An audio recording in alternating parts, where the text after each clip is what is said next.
Bueno, querido estudiante, recibe una cordial bienvenida y espero que estés deseoso de aprender un nuevo conocimiento de la biología. Hoy vamos a hablar de un tema muy importante y muy fascinante y es la microbiología. Vamos a hablar acerca del mundo de los microbios. Vamos a hablar primero acerca de lo que son los virus y las bacterias. Y en un segundo video vamos a hablar acerca de lo que son los protozoarios y lo que son los hongos. Entonces, empecemos. Primero que todo, ¿cuál es el inicio de la microbiología? ¿Cuál es la historia? Una de las primeras personas y de los más representativos, y pudiéramos considerar como el padre de la microbiología, fue el señor Anthony van Leeuwenhoek.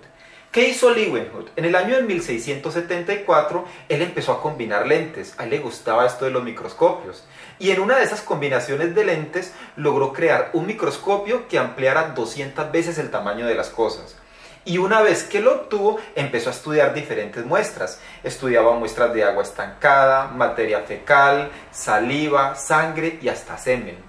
Cuando él estudiaba esas muestras, él vio allí unos animalitos, así lo llamaba él, unos animalitos pequeños, y él les dio el nombre de animalículos. Pero hoy día sabemos de que esos son microorganismos, no son animales diminutos, sino que son organismos pertenecientes a otros reinos de la naturaleza. El señor Louis Pasteur también trabajó con microorganismos. De hecho, comprendió que la fermentación de las uvas que se utilizaba para producir vino se debía gracias a algunos microorganismos. Y el señor Robert Koch se encargó de estudiar algunas enfermedades que eran producidas por microorganismos, por ejemplo como el antrax o por ejemplo como la tuberculosis. Él reconoció de que la tuberculosis se debía a un bacilo. A ese bacilo hoy se le conoce como el bacilo de Koch en honor a él. Pero, ¿cómo se divide la microbiología? La microbiología se va a dividir en 4 especializaciones, en 4 ramas. La primera se llama la virología. ¿Qué hace la virología? Se encarga de estudiar a los virus.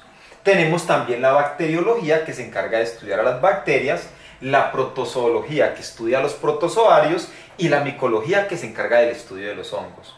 Hoy vamos a estudiar en este video qué son los virus y qué son las bacterias. Entonces, empecemos hablando de los virus. Recuerda que la palabra virus proviene de un latín que significa sustancia venenosa. Y efectivamente, los virus son sustancias que son nocivos para la mayoría de los seres vivos. ¿Qué características tienen los virus? Su primer característica es que son organismos acelulares. Eso significa que los virus no son células. Por lo tanto, la mayoría de los científicos no consideran a los virus como seres vivos. Otra característica que hace que ellos no se les clasifique como seres vivos es que los virus no tienen la capacidad de reproducirse. Ellos, para poder reproducirse, ¿qué tienen que hacer? Ellos deben de contagiar a una célula. Una vez que la contagian, su material genético lo van a introducir dentro de la célula que contagiaron. Y cuando esa célula se reproduce, va a reproducir o va a hacer réplicas de ese virus. Como los virus no se reproducen, entonces se les considera como organismos no vivos, sino que más bien se les consideran como entes biológicos. Otra característica de los virus, son extremadamente pequeños. ¿Cuál es el tamaño de un virus? El tamaño de un virus es más o menos de un nanómetro. ¿Qué es un nanómetro? Haga de cuenta el punto que deja un lapicero al final de un párrafo. Ese punto, pártalo en 1.000.000 de partes. Eso es un nanómetro. Son extremadamente pequeños. Otra característica es que son parásitos. ¿Qué significa que son parásitos? Eso quiere decir que para ellos poder subsistir, para hacer réplicas, deben de contagiar a otro ser vivo. Y al final terminan por hacerle daño a ese ser vivo. Por eso es que los virus nos enferman una vez que nos han contagiado. También se caracterizan porque son sensibles. Cuando están en vía libre, cuando no han contaminado, es muy fácil acabar con ellos. Si hay una superficie que ha sido contaminada con virus, con una solución de hipoclorito de sodio, con alcohol o con agua y jabón se pueden destruir. Por eso son muy sensibles. ¿Cómo es la forma de un virus? Hay virus que son muy sencillos. Por ejemplo, como este virus que tenemos acá. Están hechos simplemente por una cabeza. Esa cabeza que forma este virus que vemos acá, que es de los más sencillos, recibe el nombre de cápside y está hecho por unas poliproteínas que se llaman capsómeros. Estos circulitos se llaman capsómeros y cuando se unen entre todos van a formar una cápside. Dentro de esa cápside nos vamos a encontrar con un ácido nucleico, o sea, con un material genético, con información genética. Algunos tienen ADN en su interior, pero otros están hechos por ARN. Hay otros virus que son un poco más complejos. Miren, además de la cápside, además de eso, tienen una membrana. Si nota, una membrana que los protege. Esa membrana hace parte de la cabeza del virus. y algunos tienen incluso una cola en forma de espiral. Esa cola en forma de espiral que estamos viendo acá está formada por un cuello, por el cuerpo principal de la cola y por las fibras de la cola. Con estas fibras les queda más fácil adherirse a una célula y pasarles ese material genético que en últimas es lo que termina haciéndole daño a otra célula. Formas. ¿Qué formas pueden tener los virus? Hay unas que son, por ejemplo, poliedros, como es que estamos viendo acá. Hay otros que son helicoidales, como esta parte de aquí del virus, parecen una espiral. Y hay otros, como el que estamos viendo acá, son mixtos, porque tienen ambas formas. Hay otros que son amorfos, son aquellos que no tienen ninguna forma en particular. ¿Cómo se van a clasificar los virus? Los virus se pueden clasificar de diferentes formas. Entonces vamos a ver cuáles son esas clasificaciones, aunque existen otras, pero aquí vamos a mencionar algunas de las más conocidas. Miren, los virus se pueden clasificar según el material genético. Hay unos que se llaman ribovirus. Los ribovirus son los que tienen como material genético ARN. Por ejemplo, el virus del VIH, del SIDA, el virus de la hepatitis A. Esos son ribovirus. Hay otros que se llaman desoxirrivirus. ¿Por qué? Porque tienen ADN, tienen ácido desoxirribonucleico. Por ejemplo, en este caso tenemos el virus de la hepatitis B. Tenemos, por ejemplo, el caso de la varicela. Esos son desoxirrivirus. También los podemos clasificar según el ser vivo que invaden. Hay unos que se llaman zoófagos. La palabra zoo viene de animales. Entonces, los zoófagos son virus que contagian animales. Eso nos incluye a los seres humanos porque nosotros hacemos parte del reino animal. Otros se llaman fitofagos, se clasifican como fitofagos. ¿Por qué? La palabra fito viene de plantas. Estos son los que se encargan de contagiar a las plantas. La palabra mico viene de hongos. Los que contagian a los hongos se les conoce como micofagos. Y bacteriófagos son aquellos que contagian a las bacterias. También se les puede clasificar según la célula que invaden. Hay virus que se les clasifica como linfotrópicos. ¿Quiénes son los linfotrópicos? Son aquellos que contagian a los linfocitos. ¿Quiénes son los linfocitos? Son los mismos glóbulos blancos. Son las defensas de nuestro cuerpo. Por ejemplo, el virus del VIH que produce la enfermedad del SIDA, que contagia a los glóbulos blancos, los infecta y obviamente él lo hace para reproducirse, pero al hacer eso termina destruyendo al glóbulo blanco, nos deja sin defensas y por eso el SIDA termina por matar a una persona con cualquier enfermedad. ¿Por qué? Porque nos volvemos indefensos. Por eso SIDA significa síndrome de inmunodeficiencia adquirida. Nos volvemos inmunodeficientes, no somos capaces de defendernos de las enfermedades. Hay otros que se llaman dermatrópicos. Los virus dermatrópicos son aquellos que se encargan de contagiar la piel. Por ejemplo, el virus del herpes es un virus dermatrópico. Los neurotrópicos son aquellos que contagian el sistema nervioso. El sistema nervioso está hecho por neuronas, tanto en el cerebro como en todos los nervios que hay regados por nuestro cuerpo. Como ejemplo de virus neurotrópicos tenemos, por ejemplo, la poliomielitis. El virus que causa la enfermedad de la poliomielitis afecta al sistema nervioso. Otros se llaman viscerotrópicos porque afectan las vísceras de nuestro cuerpo. Las vísceras, recuerden que son el hígado, el páncreas, los riñones. Por ejemplo, el virus de la hepatitis. La hepatitis en todas sus formas A, B y C va a afectar el hígado. Por eso es un virus viscerotrópico. Otros son neumatrópicos, son los que afectan las vías respiratorias, en especial los pulmones y lo que hay dentro de los pulmones. Por ejemplo, el COVID-19 es un virus neumotrópico. ¿Por qué? Porque va a atacar a nuestro sistema respiratorio. Y hay otros que se llaman pantotrópicos. Son aquellos que pueden afectar diferentes órganos del cuerpo, diferentes partes. ¿Cuál es el impacto de los virus? Pues ya sabemos de que los virus pueden perjudicar a los seres vivos. ¿Cómo lo hacen? Causando enfermedades. Al contagiar a la célula de un ser vivo para poder reproducirse, desbaratan básicamente el material genético de la célula para hacer réplicas de sí mismo, pero terminan por destruir a la célula. Sin embargo, aunque los virus no son por naturaleza benéfica, el hombre los ha utilizado para beneficiar.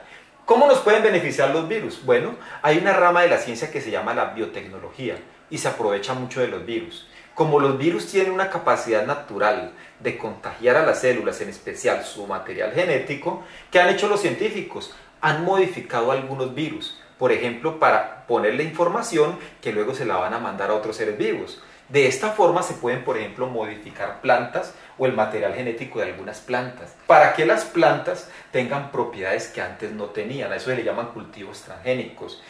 Otros virus, por ejemplo, se utilizan en la terapia génica. Lo mismo que se hace en las plantas también se puede hacer en los seres humanos para corregir algunos genes defectuosos en los seres humanos. Sin embargo, pues también está sometido a su debate ético. Vamos a hablar ahora acerca de las bacterias. ¿Qué son las bacterias? Miren, los seres vivos están clasificados en 5 reinos. El reino Monera, el reino protista, el reino fungi, que es el de los hongos, el reino vegetal y el reino animal. Las bacterias pertenecen al reino más simple, al primero de ellos, al reino Monera. ¿Qué características tienen las bacterias, además de pertenecer al reino Monera? Primero que todo, son organismos unicelulares, por eso es que no los podemos ver y por eso hacen parte de la microbiología. ¿Qué tan pequeña puede ser una bacteria? Mire, una bacteria puede medir entre 1 y 5 micras. Usted dirá, ¿qué es una micra? Coja el mismo punto del que hablamos ahora, el punto que deja un lapicero o que deja el computador al final. Cojamos ese punto y dividámoslo en 1000 partes. Eso es una micra. O sea que ya es un poquitico más grande que los virus, pero igual siguen siendo muy pequeños. Son unicelulares, como dijimos ahora, y su característica principal es que esa célula es procariota. Recuerde que las células procariotas son aquellas que no tienen un núcleo definido. No es que no tengan núcleo, lo que pasa es que no tienen membrana nuclear. Al no tener una membrana en el núcleo, el material genético, que es lo que más ocupa el núcleo, está regado, está disperso por toda la célula. Otra característica, las bacterias, como son células procariotas, la mayoría tienen una pared celular. Esa pared celular está hecha por una proteína que se llama peptidoglucano. Y ese peptidoglucano le va a dar resistencia a las bacterias. Por eso es que algunas, para destruirlas, hay que utilizar antibióticos muy fuertes, porque tienen una pared que las está protegiendo y por eso también pueden vivir en condiciones extremas. ¿Cómo se clasifican las bacterias? Las bacterias las podemos clasificar de varias maneras. Entonces se pueden clasificar, por ejemplo, según su forma. Hay bacterias que tienen forma de coco, entonces se le llaman cocos porque son redonditas. Por ejemplo, tenemos el neumococo, que es el que causa la neumonía. Cuando se unen 2 coquitos se le dicen diplococos. Cuando se unen en fila, los coquitos se le llaman estreptococos. Cuando hacen varias filas se llaman estafilococos. Hay otras bacterias que tienen forma de bastoncito. A esas se les conoce como bacilos. Por ejemplo, como el bacilo de Koch, que es el que produce la enfermedad de la tuberculosis. O también tenemos el bacilo que sirve para producir quesos o para producir kumis o yogures. Otras bacterias tienen forma, por ejemplo, espiral, como si fuera un sacacorchos, se le llaman espirales. Las bacterias también se pueden clasificar según su respiración. Hay bacterias que son aerobias. ¿Cuáles son estas bacterias? Son aquellas bacterias que necesitan del oxígeno que hay en el aire para poder obtener energía. Se le llaman aeróbicas. Pero hay otras que no necesitan del oxígeno para obtener energía.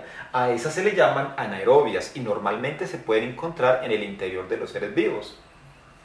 También las podemos clasificar según su pared celular.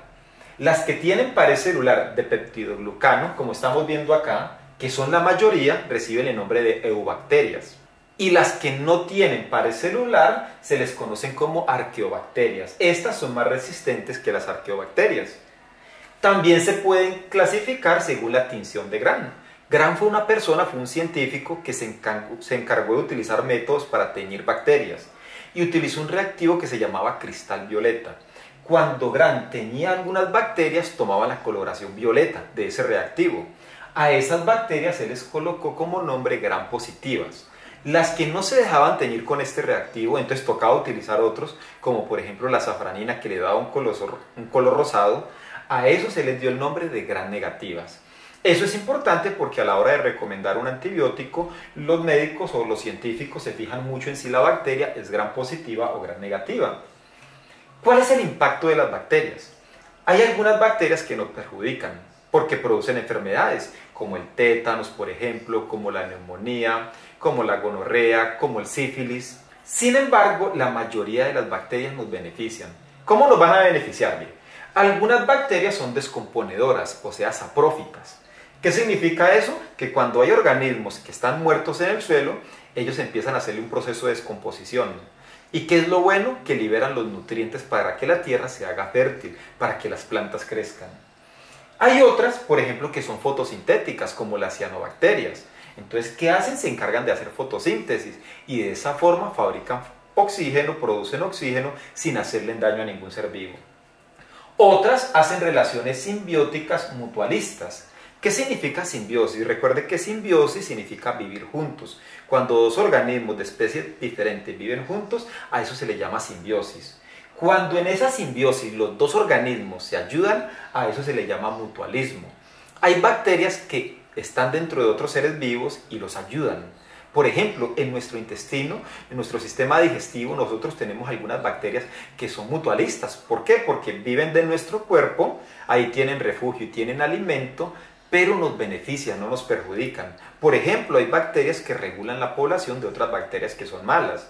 Hay bacterias que ayudan a producir, por ejemplo, algunas vitaminas. Y en el caso, por ejemplo, de las vacas, ellas tienen algunas bacterias en su sistema digestivo que les ayudan, por ejemplo, a degradar la celulosa. Otras bacterias, en este caso, se utilizan en la industria de los alimentos. Por ejemplo, hay unas bacterias que tienen la capacidad, como dijimos al principio, de coger el dulce, de coger la glucosa de las frutas y convertirla en alcohol. De esa forma se pueden hacer vinos y se pueden hacer champañas. Otras, por ejemplo, cogen la lactosa de la leche y la convierten en ácido láctico. El ácido láctico es el que le da las propiedades, por ejemplo, al yogur y al kumis. Y hay bacterias, por ejemplo, que se utilizan para fabricar quesos. O sea que las bacterias tienen un impacto muy benéfico para los ecosistemas. Bueno, esta es la primera parte de la clase. Ya aprendimos qué son los virus y las bacterias. Espero que les haya gustado. Si esta clase les gustó, considera la posibilidad de suscribirte a mi canal y seguir aprendiendo más temas de biología y química. La segunda clase, que pueden encontrar aquí en la descripción, va a hablar acerca de lo que son los protozoarios y lo que son los hongos. Así que los invito a compartir esta clase.